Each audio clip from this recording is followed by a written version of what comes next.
I've reached my limit. I want to be free. My emotions were a jumble of anger and sadness as I stared at the note my husband had left in the living room. My husband, who had been pushing the burden of caring for his mother onto me, had disappeared, leaving behind this note. He wrote it as if he were the victim. I muttered, spitting it out.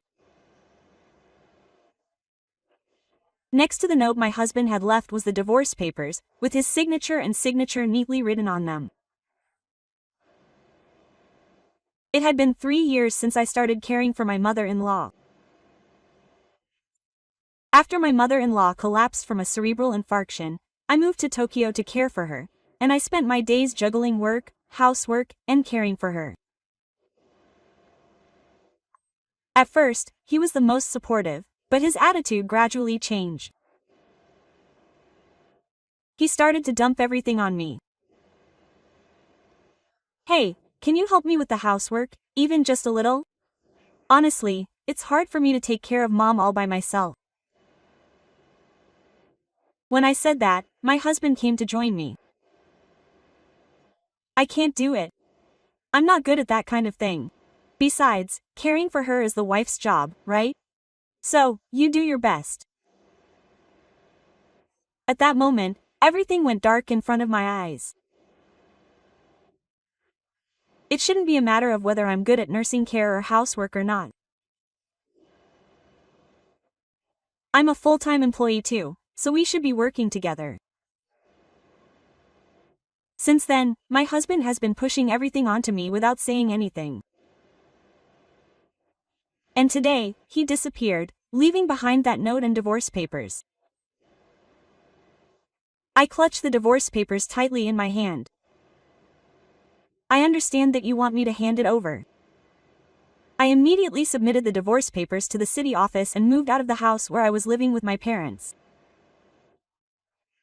3 days later, I received a call from my husband, and his voice was panicked. Let's have a drink. I want to meet you today and talk.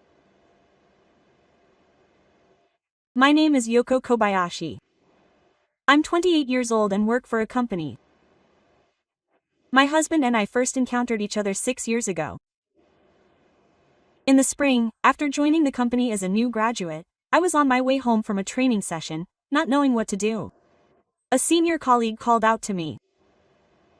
You must be tired. When you're a new employee, everything is new to you, so why don't you have some tea before you go home? Surprised, I turned around to see a man standing there with a gentle smile on his face. That person was Kay, the man I would eventually marry. Kay was 1 year my senior and, although he was in a different department, he had accompanied me as a training assistant. Thank you. But isn't it a bother? Not at all. When I was a new employee, I felt a little better just having someone to talk to. That was how our relationship began. Ken was someone who treated everyone with equal respect, and you could ask anyone in the group. Everyone said he was considerate, but he wasn't just a kind person. He had a strong sense of justice and wouldn't let anyone in trouble go unnoticed.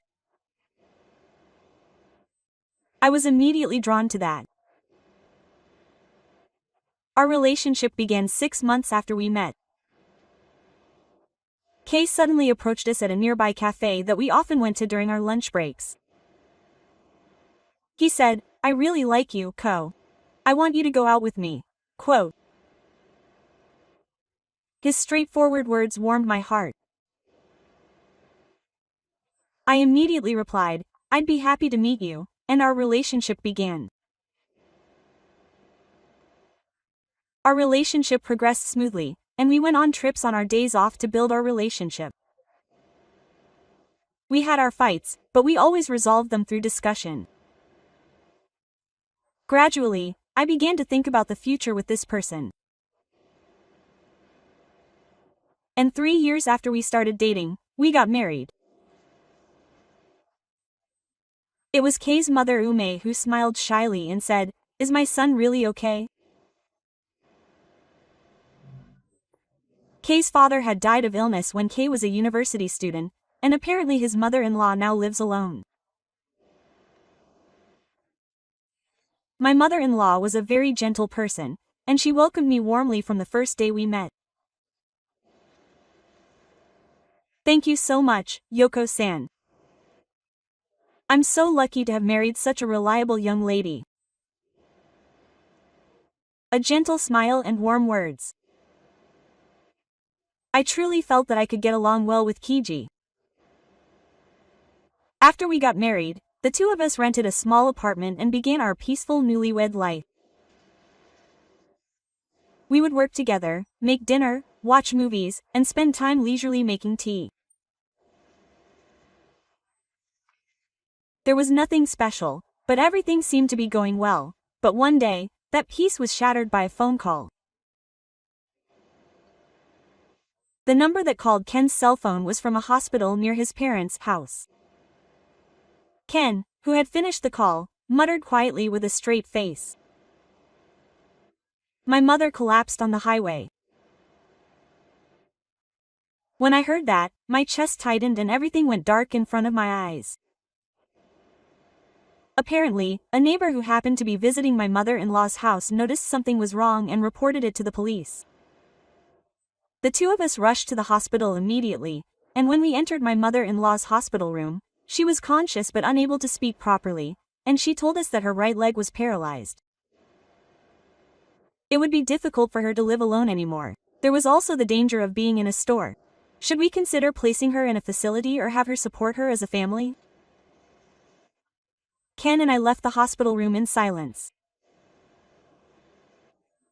Ken sat in the hospital lobby, biting his lip and remaining silent. Looking at Ken's profile, I spoke quietly. Let's live together, Mom. We'll all live at your parents' house and do everything we can. Ken looked up in surprise. It really is. It won't be a burden, even though you have work to do. It's not a burden. I love Mom. She's been so kind to me so far, and now I want to help. Ken's eyes seemed to moisten a little at my words. Thank you, Yoko. And so we decided to live with my mother-in-law. From then on, I began my days of balancing work and caregiving, but the prefecture thanked me every time I turned them down, so I was able to do it without accumulating too much stress. Then one day, I was given the role of leader of a new product development project at work. Even in my career, this was the most responsible job I had. Mountains of meeting coordination reports. Lately, I've been working overtime, and every day has been a nightmare. Still, I don't hate my job. But when I come home and open the front door, the sight of Ken that catches my eye really drains my spirit. Ken is lying on the sofa in the living room. There's a bag of potato chips and a game console by his side. A flashy image is playing on the TV screen, and Ken is laughing loudly.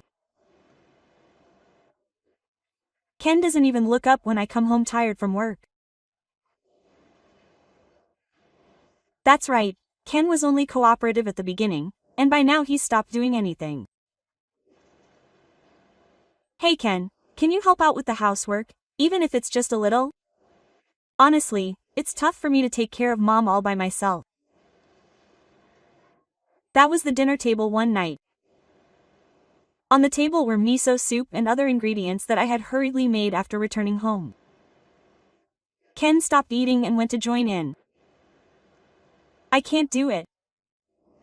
I'm not good at that kind of thing.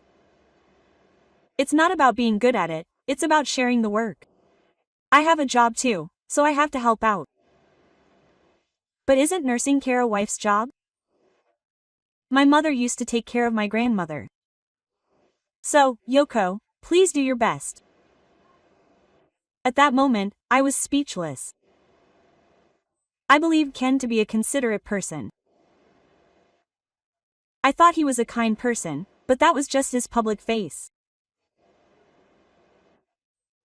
He appeared calm and kind to his colleagues and friends at work, but at home he kept running away so that responsibility wouldn't fall on him.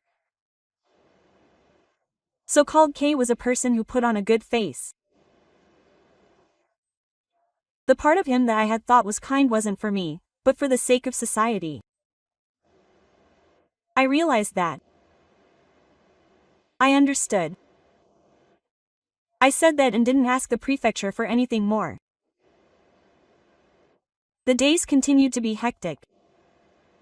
In addition to work, I had to help my mother-in-law relieve herself of excretions, help her bathe, and help her with the toilet. A caregiver comes 2 or 3 times a week, but of course I have to fill in the gaps. I act as a leader at work, and when I get home, I switch between being a wife, a caregiver, and a housekeeper. Every day, I get less sleep, my shoulders get stiff, and I can't live without headache medicine. A few months into this lifestyle, Ken's return home noticeably later. At first, I thought it was just a coincidence.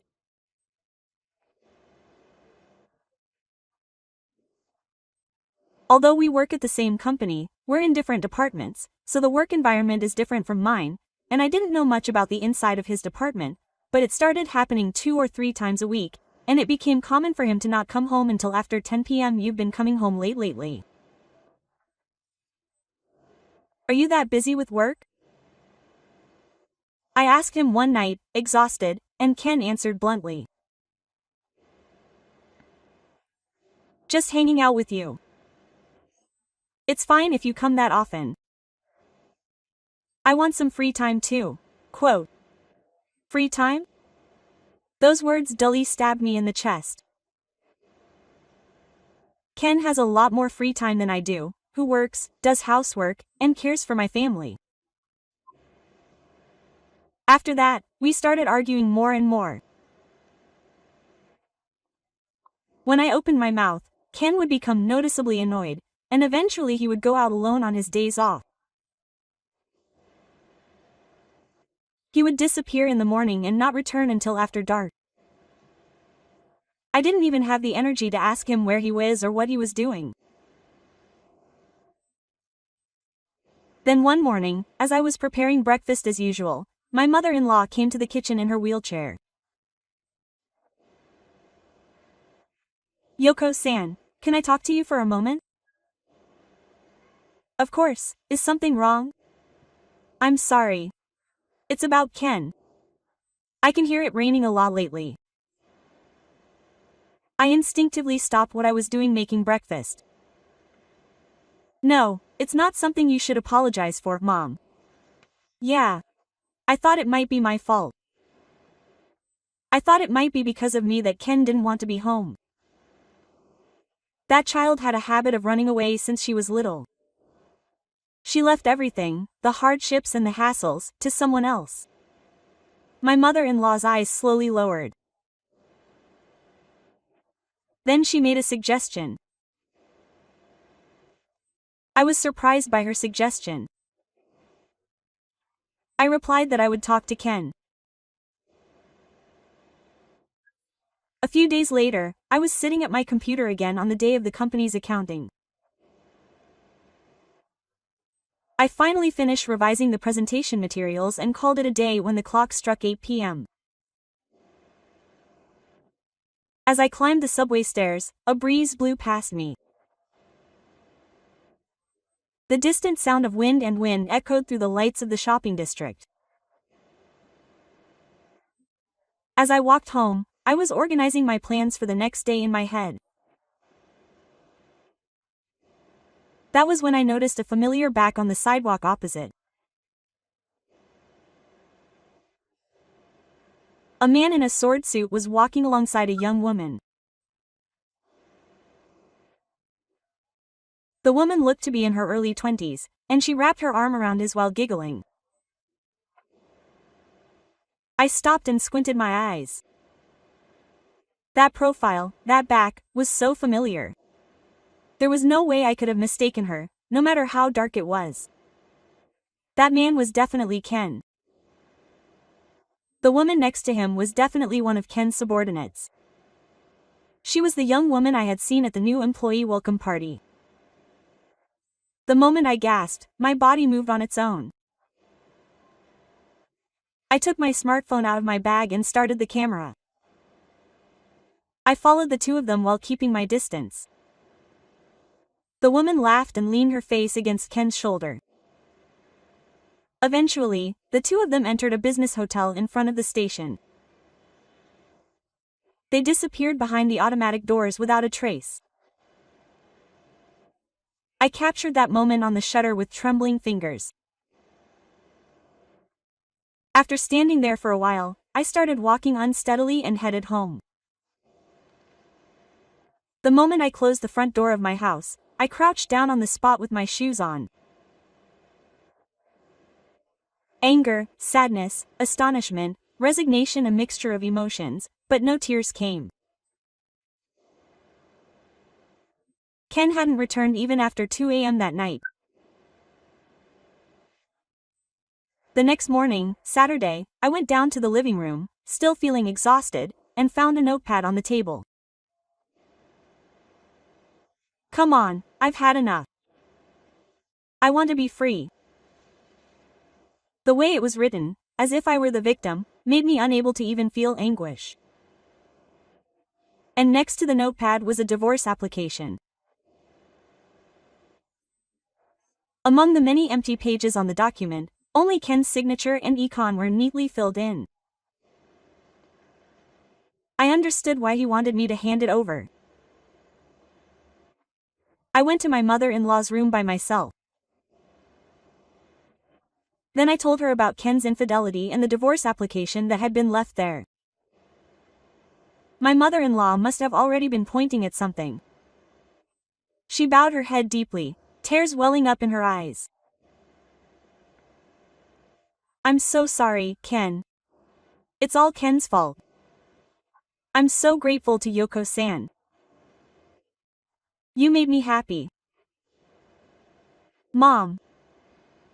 My heart tightened at my mother-in-law's kindness. We sat there in silence, holding hands. That afternoon, I headed to the city hall. I handed the divorce papers through the glass at the reception desk, and the administrative checks were carried out calmly. Thank you for confirming your identity. Your application has now been accepted. The voice of the official standing before me was calm and unaffected by any emotion. But for me, it was the moment when a story had definitely come to an end. I left the city hall and exhaled deeply. The sky was endlessly high, and the summer clouds were torn apart by the wind. It felt as if the heavy stone deep in my chest was melting a little. When I returned to my parents' house, I silently packed my belongings. I put only the bare necessities from the room, which was filled with traces of my life, into the trunk. I had already contacted my parents' house. I'll be living there for a while. Thank you so much, Mom. If you ever need anything, call me anytime. I'm on your side. My mother-in-law said this and squeezed my hand tightly. As I spit on my shoes at the entrance and put my hand on the door, I turned around. Mom, take care of yourself. I'll come see you again. Okay, I'll be waiting. The door closed, and I turned and started walking towards my parents' house. My parents welcomed me warmly at my parents' house. Mom, Dad, I'm sorry. Please let me stay here for a while. What are you talking about? You can stay as long as you like. When my mother said this with a smile, I almost started crying. Fortunately, my parents' house wasn't that far from my workplace, so I had no problem commuting to work. 3 days later, I was immersed in work at the office as usual. I was halfway through the project, and I couldn't relax since morning because I was busy creating documents and checking the progress. It was past noon, and I was about to take my lunch break when my smartphone, which I had left on my desk the night before, vibrated slightly.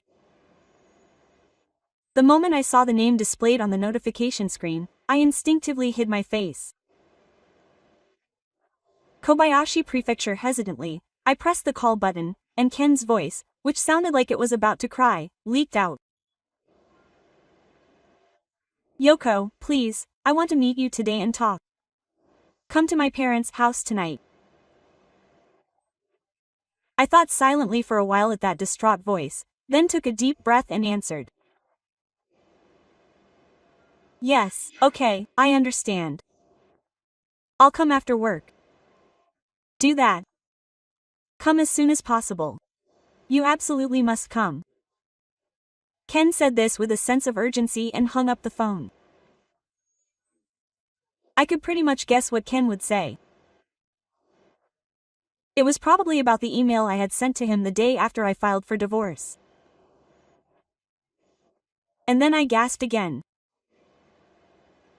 When I opened the front door to my parents' house at night, the light from the living room was leaking in. I took off my shoes and went inside, and Ken and my mother-in-law were sitting side by side on the other side of the table. Ken's face was pale, and there were clear dark circles under his eyes.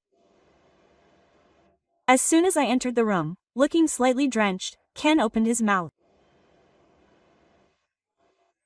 Are you sane about the contents of that email? It was a claim for compensation for infidelity. My guess was right after all. I put down my cap and answered calmly. It's normal. I sent the evidence photos and the contents of the claim for compensation to your smartphone the day after I filed the divorce papers. I would never do something like that as a joke. The evidence of infidelity? I just happened to be drunk. Do you think cheating is okay just because you're drunk? Tsurugi was at a loss for words and his eyes wandered. Then he began to make excuses as if he was struggling. No, I went to the hotel because my subordinate was sick. It's not like we really have that kind of lewd relationship. You were smiling and didn't look sick at all. The evidence photos clearly show the smile of your mistress. Goha let out a voiceless groan. I continued. Originally, I intended to talk to you properly. But you didn't just suddenly disappear from my sight. You disappeared without contacting me, so I couldn't even talk to her. That's why I had no choice but to do this. A heavy silence fell over the room. After a while, Kay spoke up as if trying to change the subject. By the way, what do you mean your family home is being sold? I didn't hear anything about it. In response to that question, my mother-in-law spoke quietly. It was my decision to sell it. I didn't want to burden Yoko-san any further. Yoko-san. I've always felt bad for Yoko-san. I collapsed from a cerebral infarction and became disabled, but Yoko-san still took care of me. She didn't complain even when you didn't do anything. Kay fell silent, as if at a loss for words. That's why I was looking for a facility. If I were to go in, I could use my savings, my father's inheritance, and the money from selling this house. I could manage somehow. With that in mind, I first talked to Yoko-san. I should have talked to you about it too. But my mother-in-law slowly exhaled. You had left the house and I didn't know where you were. I couldn't contact you, and you left behind only the divorce papers. So I thought I had no choice but to make the decision without consulting the prefecture. Who's the one who's being so selfish about such an important matter? Question mark. My mother-in-law's voice became low and sharp. You've thrown away your family, cheated on me, done nothing, and left everything to someone else. You even left Yoko-san to take care of her, so what are you talking about now? Ken clung to his chair and hung his head. I spoke quietly. I know what you're thinking. You thought that once Mom was gone, the inheritance and the house would all be yours, right? You wanted me to take care of everything and receive all the inheritance, didn't you? Ken, who must have been tired from drying his clothes, lowered his eyes and remained silent. However, his mouth moved as if he was trying to think of an excuse. I said coldly about the matter. It's okay. No matter what excuses you make, it's a done deal for me. After a while, my mother-in-law suddenly sighed. I think it's fine if she can spend the rest of her life in a facility. I don't want Yoko-san to suffer anymore. At those words, I couldn't help but look at my mother-in-law. Mom, don't worry about me. From now on, it's my life, so I'll decide for myself. You've done really well. Ken couldn't say anything at that moment and just hung his head. There was no longer any of the reliability he once had in his appearance. My husband, who used to be portrayed as a considerate person. That mask had completely fallen off. Strangely enough, I didn't feel any emotion towards him in my heart at that moment. And then, in a quiet, yet gentle voice, his mother-in-law said, "Get out of this house now.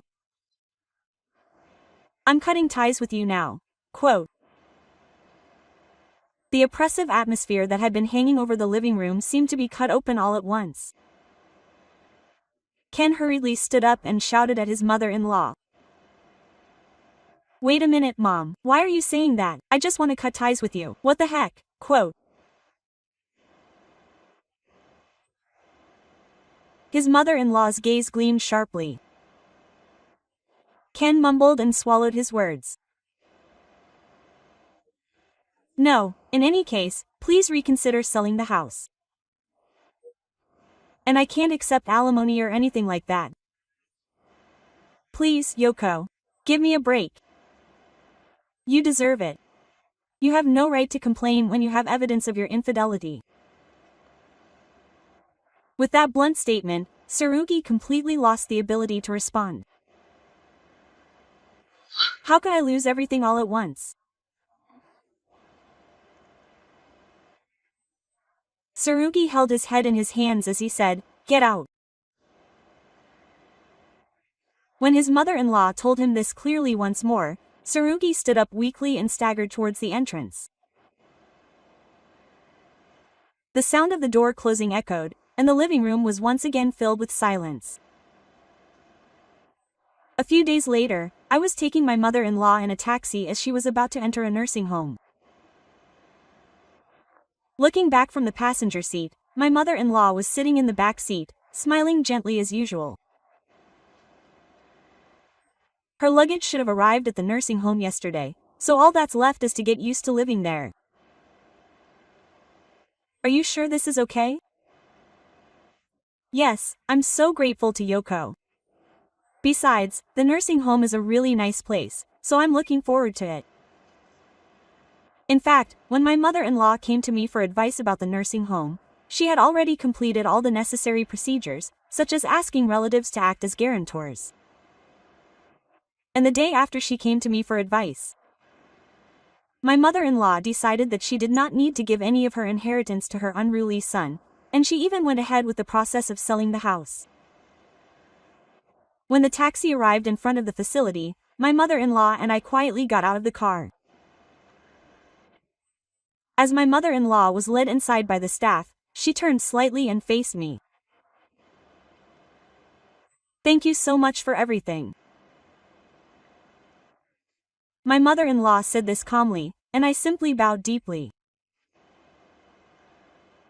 After that, a claim for damages was sent to the prefecture and the man he had an affair with through a lawyer. There was more than enough evidence, and there was no room for dispute. The prefecture proposed payment in installments rather than in one lump sum, but he refused. It seems that he had already changed jobs to another company when he disappeared, but the details are unknown. He must have moved on to his next job as if he was running away. The woman he had an affair with also quit her job immediately after the claim for damages. No one said anything at work, but rumors had apparently spread to some extent in the car. Having successfully received the full lump sum of damages from the woman he had an affair with, I no longer had any interest in them. Sometime later, I was heading to the house where the sale process was underway. Because I needed to organize my and my mother-in-law's personal belongings and move everything out before handing them over to the real estate company. My mother-in-law had already taken a taxi to the location, and when I arrived at the house, I saw her standing in front of the gate. But something was wrong with my mother-in-law. "Mom, what's wrong?" Ibo's face was pale and she was trembling slightly. "The dangerous metal is missing. The necklace and ring that my father bought me are missing." My heart was stirred by these unexpected words. Apparently, the drawer where my mother-in-law kept them was unlocked. I had a bad feeling, so I immediately headed to the room where my belongings were. A small safe in the closet, and a shelf next to it. The safe was still locked, and the contents were safe. My belongings were safe, but my mother-in-law was not hurt. I immediately called the police, and the police officers who arrived searched the house, but they found no signs of intrusion from the outside, such as the windows or the back door. There were no signs from outside. It may not have been Autumn, but someone from inside who had rebelled. After the police left with those words, my mother-in-law, whose face was still pale, took a taxi back to the facility. Alone, I pondered. If there were no signs of a break-in, it was highly likely that they entered through the front door.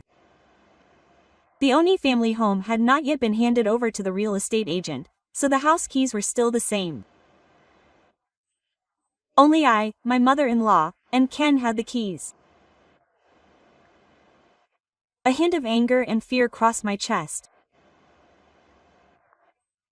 There were still some expensive items left in the house, so there was a good chance that something would happen again tonight. I took immediate action, bought a surveillance camera at a nearby home improvement store, and on my way home, I stopped by a locksmith to have the house keys replaced with new ones. I installed multiple surveillance cameras, pointing them at the front door, back door, living room, and hallway. Even with this, no one could sneak in. Late that night, as I was dozing off in the front room of my family home, my smartphone vibrated. Huh? The words "surveillance camera notification" appeared on the screen. I woke up suddenly and quickly opened the app to check the live feed. A man was captured on the camera in front of the front door. As expected, it was Ken. And next to him is the ghost's mistress, a former subordinate.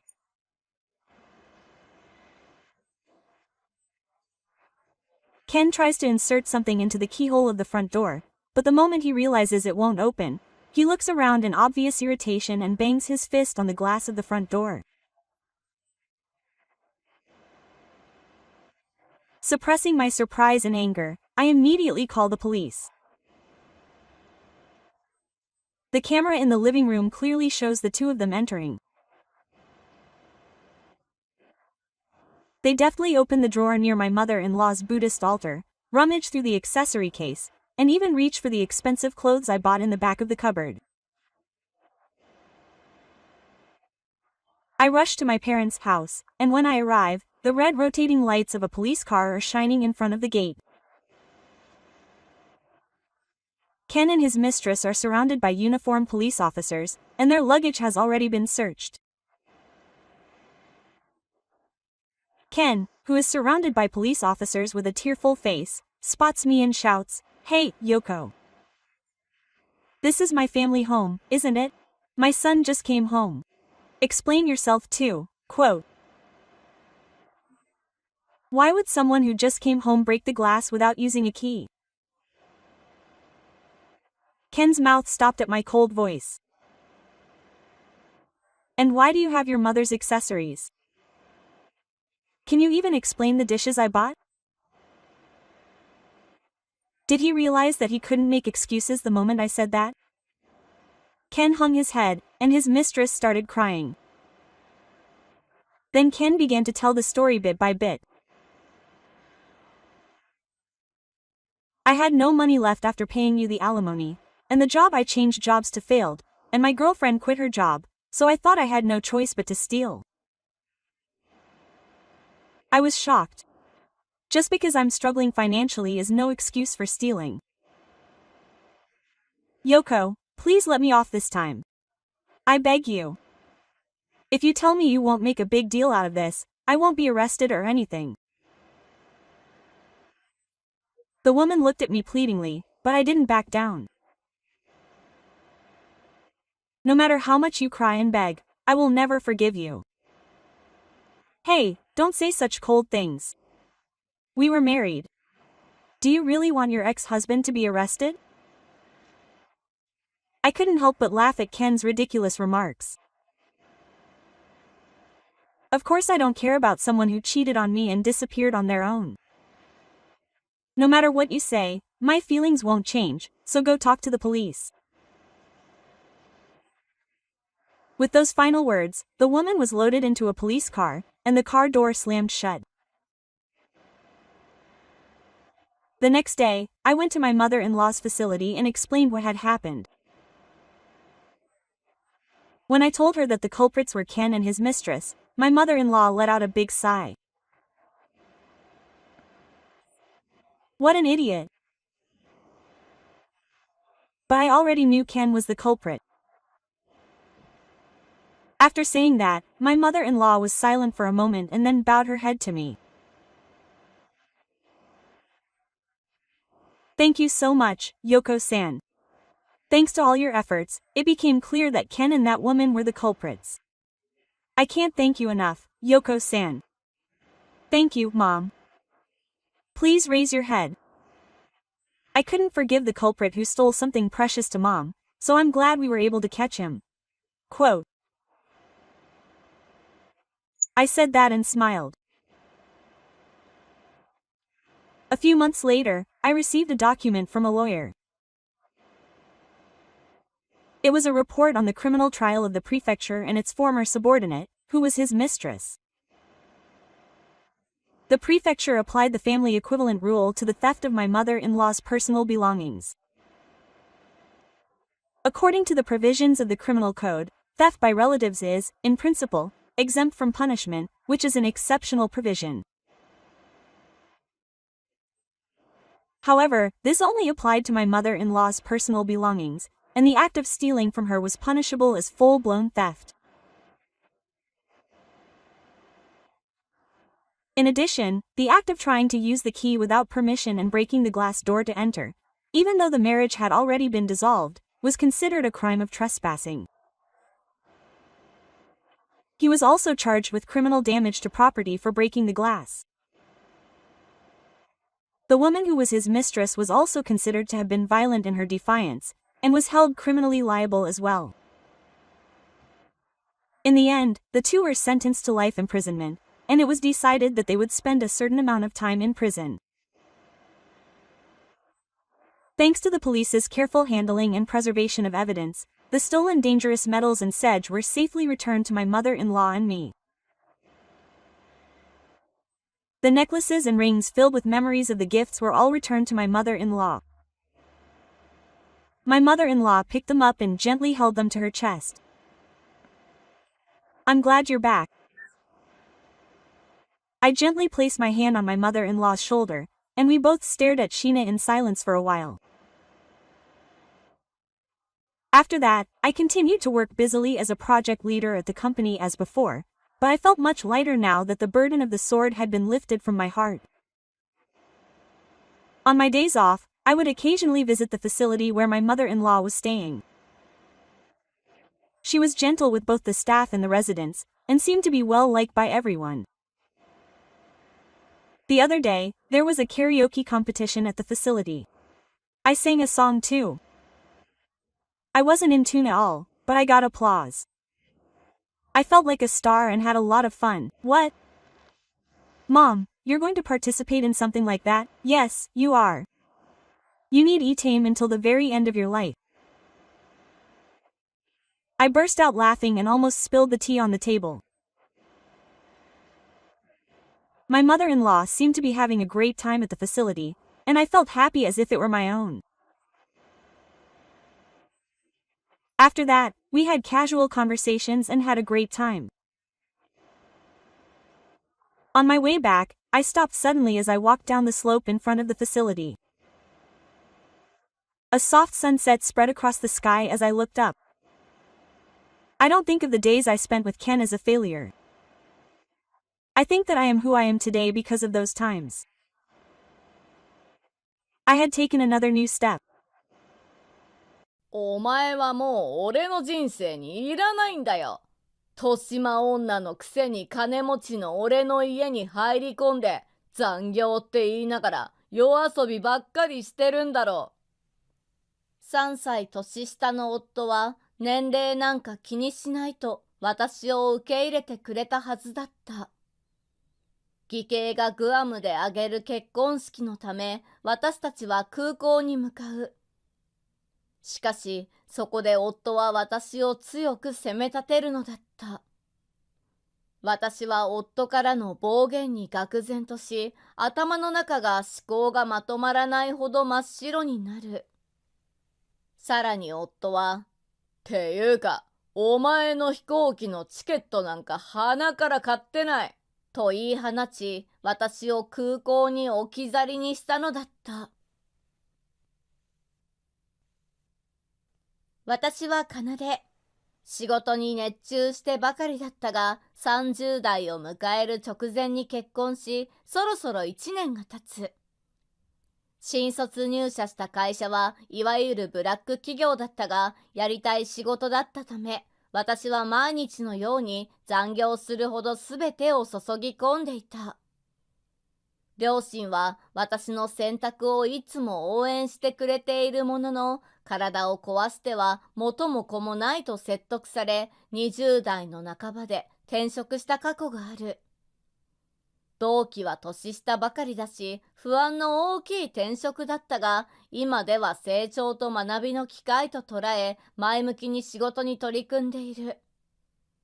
転職を進めてくれた両親のサポートも大きな励みだ。その応援のおかげで私は自信を持って仕事に臨むことができるのだ。この仕事への情熱は両親、特に父親から受け継いだものだと思う。年老いてもなお忙しく仕事を愛している敏腕社長である父。母の理解もあり、バリバリ取引先を回って案件を取ってくる姿は、私にとって憧れの存在である。その情熱に触発され、私も仕事に全力を尽くす原動力となっているぐらいだ。ただ、忙しいのにも問題はある。一番と言えるのは、未だに私の夫と会えてないことだろう。この1年、父は海外を飛び回っており、子供の時以上に顔を合わせてこなかった。お互い顔も知らないままではあるが、父の方からはいつか夫と会うのを本当に楽しみにしていると時々メールをもらっている。私たちの出会いは今の会社の同期が主催した合コンでのことだ。実は私は夫より3歳も年上。年齢のこともあって恋愛には消極的だったが、幸いにも夫はそのことを気にしないと言って私を受け入れてくれた。合コンも数合わせ目的で呼ばれていたのは分かっていたから、私たちの関係が進展したのは周りを大いに驚かせ、夫と二人で失礼だねと笑っていたものだ。彼は年齢よりも私の人柄や考え方に惹かれたという。私も夫の優しいところが大好きだ。そうしてお互いへの愛情を深めていき、結婚を決意するのは早かったように思う。顔合わせや結納などで義家族とも会ってきたけれど、義家族の方も年齢を問題視する感じはなかった。しかし、夫の兄、義兄だけは違った。義兄は家父長制度に染まっており、バリバリ働くキャリアウーマンが大嫌い。自分より1歳年上である私が義妹になるのが気に食わないと隠そうともしなかった。義家族は裕福な家でもあったし、私が遺産目当てで夫に取り入っているのではないかと疑っていた。夫は豊島女に騙されていると決めつけ、次第に私に対して聞こえよがしに辛辣な言葉を投げかけるようになった。うまく潜り込んで親に気に入られてよかったな。自分の子供より豊島の嫁に来られて、本当は親父たちも困ってると思うけど。通りすがりにそんな陰口を叩いてくる。気に入らない女が弟と呼ばれて目障りなのかもしれないが、ちくりと嫌な言葉を吐かれるたびに義兄への苦手意識は高まっていく。いつか理解し合えたらいいとは思うが、今は家族との対立を避けるべきだろう。時には夫が義兄からかばってくれることもあったが、あまりにも回数が多いので、次第に諦めが勝ってしまった。そのせいか、最近は夫婦の関係にギクシャクとした緊張感が漂っている。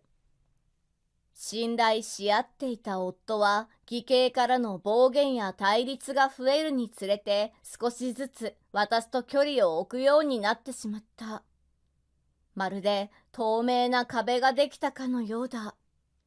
以前は手をつないで歩くことも、一日の出来事を笑顔で話すこともあったのに、それが着実に失われていく。夫は徐々に口数が減り、私の存在を無視するようになった。彼の視線も以前とは異なり、冷たさを感じることが増えた。さらには、夫の帰りが遅くなったことが気にかかる。私も仕事に打ち込んでいた独身時代は進んで残業を引き受けていた。それは転職後少し収まった程度で、プロジェクトによっては残業もやむなしと思っている。しかし夫は仕事自体があまり好きではないようで、定時帰宅を大事にしていた。結婚してからは夫婦の時間を大切にしたいという頼みもあり、私の残業時間も大幅に減少。ところが近頃の夫は独身時代の私と同じくらい残業しているのだ。今日も遅かったね。ご飯はいらないんだっけ？最近どうしたの？夜遅くに帰ってくるのに、夫は疲れたようにうなずくだけで、何を聞いても返事のない日もあった。話してくれないとわからないわ。あなたのことを知りたいだけなのよ。前みたいに普通に話して分かち合いたいだけなの？仕事だってば。忙しいんだ。昔のお前と同じだろ。しかし、どう聞いても夫ははっきりと返事をしない。私を見る目はどこか嫌悪が混ざっていて、悪いことはしていないのに何かを疑われているような、そんな居心地の悪い気持ちにさせるには十分だった。ギクシャクする関係への気まずさもあったのだろう。私は、仕事に熱心に取り組むことは決して悪いことではない、と考えを改め、前向きに受け止めるように切り替えた。特に問い詰めたりはしなかった。むしろ彼の姿勢を尊重し、サポートしようと心がけていたぐらいだ。早く帰宅しても夫はいない。夫は外食で夕食を済ませていたから、私も料理する必要がなく、コンビニ弁当やインスタント麺で簡単に済ませる癖がついてしまった。仕事は仕方のないこととはいえ、孤独を抱えて家にいるのも胸が痛む。私はまた仕事に打ち込むようになり、若い同期たちが就業後にプライベートな時間を取れるように進んで残業するようになった。それを評価されて、職場での立場は日増しに大きくなっていく。夫婦の時間は減ったが、今はお互いの仕事への理解を深めるチャンスだと思うようにした。私が夫を尊重するように、夫もまた私を信頼してくれているのだと信じていた。ある日のこと、義兄の結婚が決まった。相手は以前から付き合っていた女性で、挙式はグアムで行うとのこと。夫は相変わらず残業続きなので、ホテルの手配や荷造りなど必要になる準備は私が進めることになった。ただ、夫からは、飛行機の手配だけは任せてくれと言われていた。座席など特にこだわりがあるわけではないので、そこだけお任せし、私は夫婦で着るスーツやドレスを見繕った。グアム出発の前日の朝になったが、夫は仕事にかかりきり。結婚式の準備がきっかけとなり、夫婦での会話は少し増えていた。今抱えているプロジェクトは人手も時間も足りてないそうで、今日も出勤するというのだ。俺が片付けなきゃいけない仕事がたくさんあるんだ。だから明日空港で落ち合おう。兄さんの結婚式なんだから、そこは必ず出席するよ。そう言うと、夫は旅行用の大きなトランクを持って会社に向かった。荷物を持っていくのは会社の近くで一泊して搭乗前に空港で集合しようという話になったからだ。翌日、私は彼から伝えられた時間に合わせ空港へ到着。それなのに待ち合わせ時間を過ぎても夫は現れない。出国のためには荷物検査もあるし、時間もかかる。航空チケットも夫が持っているはずだし、もしかしてホテルで寝ているのではないか。私はハラハラしながら夫に電話した。何度かのコールのうち、俺だと夫が電話に出てくれて、私は思わずほっとした。寝起きの声を覚悟していたが、そんなことはなく、いつもと変わらない様子の夫の声が聞こえる。ああ、よかった。待ち合わせ場所にいるんだけれど、私のこと見えてる？あなたが見つけられなくて。搭乗が間に合わなくなると続けようとしたが、電話の向こうの夫はクスクスと嫌な笑い声を響かせる。問いかけようとする私に、夫は驚きの言葉を返した。見えるわけないだろ。俺はもう搭乗手続きを済ませたんだから。っていうか、お前のチケットなんか鼻から買ってないしな。私は一瞬、あまりにも衝撃が強くて理解できなかった。私のチケットがないってどういうこと？お兄さんの挙式なのに。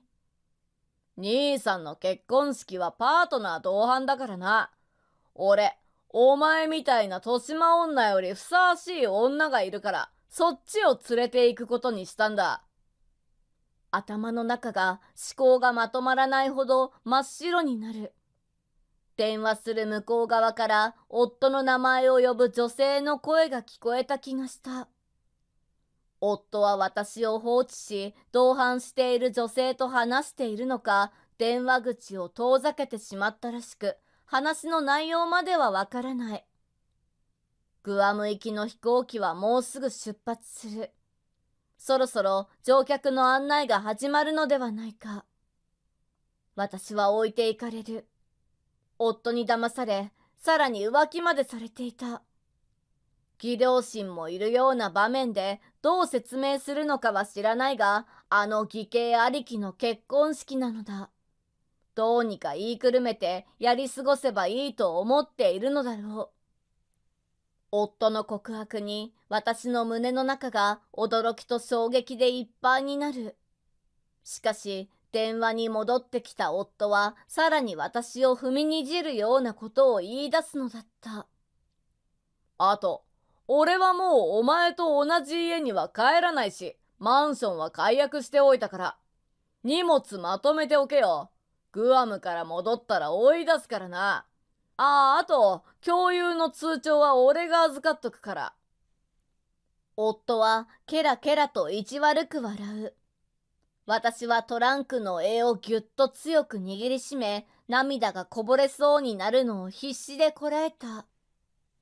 家のことや未来の家族のため、私たちは給与の一部を共有口座に入れている。その通帳は私に持ち去られないよう、昨日のうちに夫に回収されてしまったのだ。なんでこんなことをするの？私は震える声で尋ねるのに精一杯だった。義兄からの扱い以外に問題があったわけではないし、特別に喧嘩になったわけでもない。それでも夫はその問いに対しておかしそうに笑う。その声には私への嫌悪感と冷酷さがにじんでいた。お前はもう俺の人生にいらないんだよ。兄さんの言った通りだ。年島女のくせに金持ちの俺の家に入り込んで残業って言いながら夜遊びばっかりしてるんだろう。そんなに外が好きなら片親のゴミ女は野宿でも捨てろ。夫の変わり果てた姿。いや、私が気づかなかった本性を目の当たりにしても、かつてあった愛情のことを思わずにはいられなかった。彼は私の貯金がすぐに尽きて家もなく路頭にさまようと思っている。しかもその苦しみを楽しみにしているかのようだった。だが私はそこで初めて夫が私の家族関係を誤解していると知った。父の存在は知っているはずだが、会ったことがないあまり離婚したとでも思い込んでいたのだろう。ショックで言葉も出ない私を後ろめに夫は電話を切ってしまった。私はふらふらと空港のカフェに寄り、ひとまず席について今後のことを考えた。店員に聞かれるがままホットコーヒーを頼み、それが運ばれてきて湯気が落ち着くまで私は身動きもできず手元を見つめていた。グアム行きはとっくに出発した頃だろう。私はまず義士へ連絡を取ることにした。義兄の結婚相手である女性だ。実は彼女とはもともと親交がある。私が新卒で入った会社の後輩で、その縁のおかげで今また親しくさせてもらっているのだ。グアムで予約したホテルは自分の準備で忙しいはずなのに、つてがあるからと優しく手伝ってくれた技師のおかげで取れた場所だ。しかし名義が私なのでチェックインの時に問題が起きるだろう。私がいないだけではなく、夫は見ず知らずの女性を伴っているのだから。もしもし、かなでさん、どうしたのよ？もう飛行機が飛んでる頃じゃないの？なんとか電話がつながって、すでにグアムにいる技師に事情を話す。ごまかすわけにもいかず、先ほど起こったことを話していると、やがて私の両目からはポロポロと涙がこぼれ始めた。混雑していないとはいえ空港のカフェなので、その涙はすぐに止めるよう努力したが、湿った小姉は義士に伝わったのだろう。彼女は大激怒し、すぐに行動に移した。何があっても妻をそんな風に扱うのは許されないことよ。結婚はお互いを支え合うことでしょ。あなたを大事にしない上に浮気なんて言語道断。ホテルはすぐキャンセルするから、奏さんは落ち着いて気をつけて一度家に帰りましょう。その言葉通り、技師はホテルの予約を取り消した。私も技師と話しているうちに心の整理がついてきた。結婚前、何度も年齢なんか気にしないと言っていた夫。結局、義兄の言葉にそそのかされて浮気に走ってしまった。口ぶりからして浮気相手の女性はかなり若いのだろう。それをごまかすため残業続きだと嘘をつく。さらには私の残業も同じ理由だと勝手に思い込み、兄弟揃って妄想を悪化させていったのだ。夫からすれば、豊島の浮気妻を成敗した気持ちだろうか。だが、私は夫の帰らない家で過ごすのが寂しかっただけだ。ようやく自分を受け入れてくれる人と出会えたと思っていたのに、違ったのだ。年齢のことはどうしようもないし、それでもいいんだと言ったのを身勝手に撤回したのは夫の方。マンションの解約が真実かどうかはともかく、夫はもうあの家に戻る気はないということだ。私をないがしろにし、両親のことも侮辱した。もう戻らないのなら、私も待つ理由はない。ついに私は吹っ切れて、夫に別れのメッセージを送信した。目が覚めたわ。ありがとう。この文章を見るのは飛行機を降りた後だろうが、私はそんなことに構わず、背筋を伸ばし、トランクを引いてカフェを立ち去るのだった。技師のおかげで予約できたホテルはとても高級で質も高いところ。そもそもヨーロッパ圏のお金持ち御用達で観光客用ではなく、そのため技師のつてが必要だった。だが、どうやらホテルは日本語が話せるスタッフを雇っていなかった様子。同行するはずだった私は英語が話せるので問題なかったのだが、夫は日本語しか話せない。連れてきた浮気相手の女性も同じだったようで、ホテルについて予約はなくなったと言われてもまともに話すことができず、二人とも真っ青になって大慌てになった。散々騒いでホテルに迷惑をかけた挙句、追い立てられるように近場の安ホテルに移されたそうだ。私はとっくに夫の電話には出ないと決めていたので、そんな顛末が綴られた長文メールを読み、ホテル側と技師の信用に傷が入ったのではないかと心配になった。しかし、気の利く技師たちは、夫たちが不倫旅行だと説明済み。ホテルは予約は奏様ご夫妻のものであり、訪ねてきたのは無関係の良識のないお客様として処理してくれたそうで、私の心配は気憂に終わり、ほっとした。私は夫がグアムにいる間に離婚の準備を進める。真女とゆっくりする予定だったらしく、旅程は結婚式を超えて長く取られていたので、私も準備に時間をかけることができた。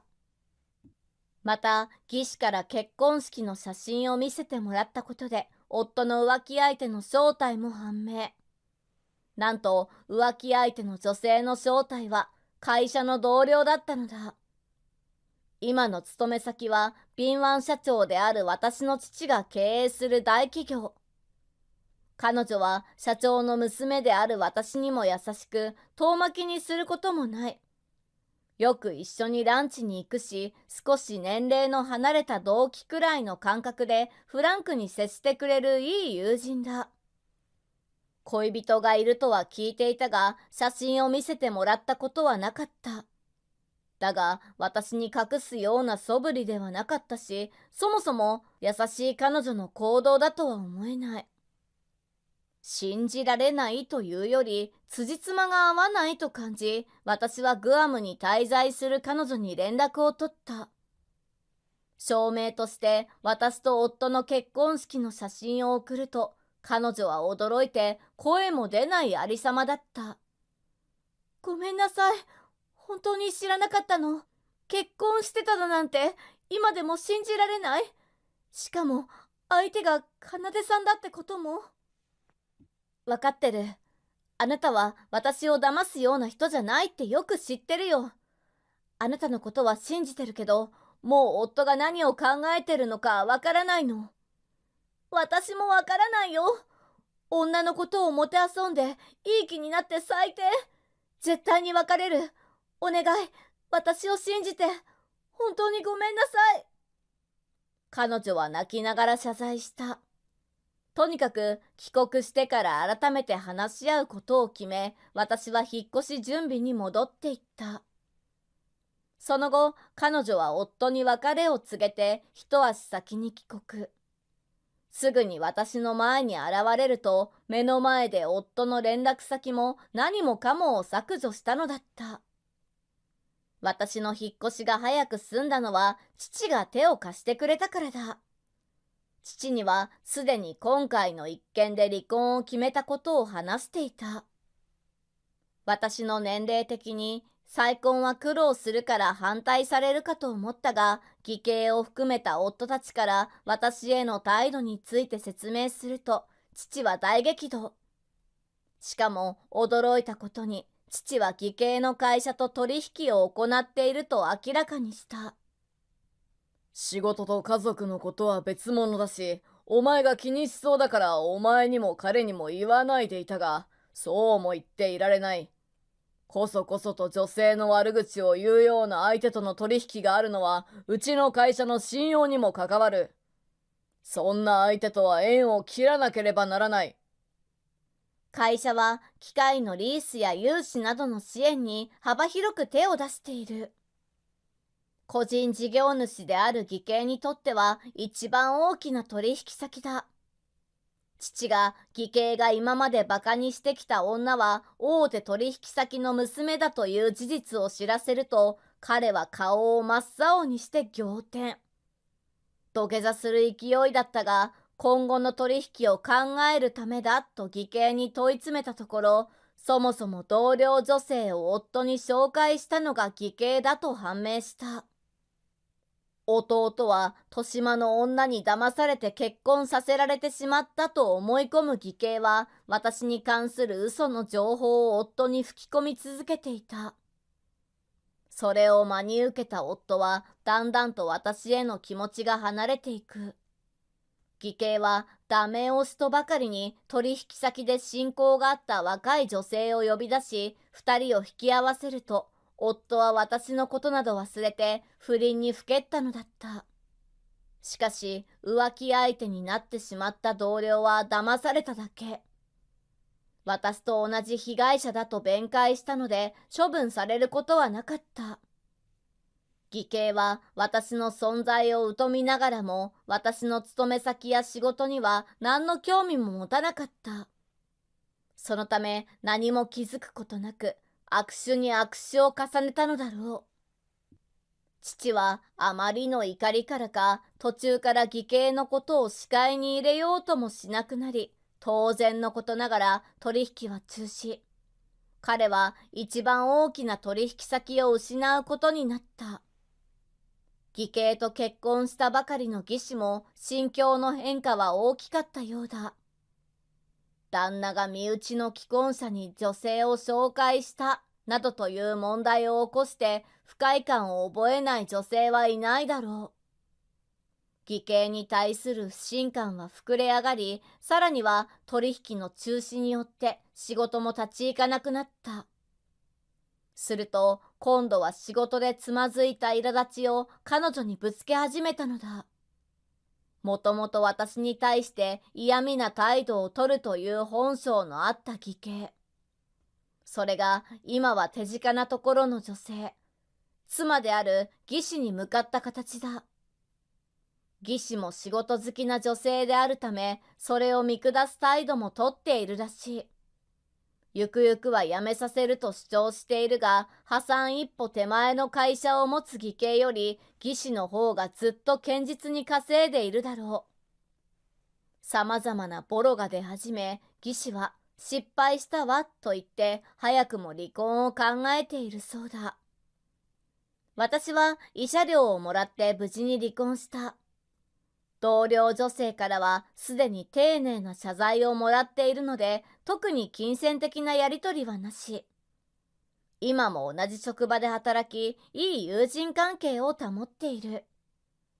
夫はというと、自分のやったことを棚に上げて、グアムまで連れて行ってやったのに、と彼女から別れを告げられたのが信じられないらしい。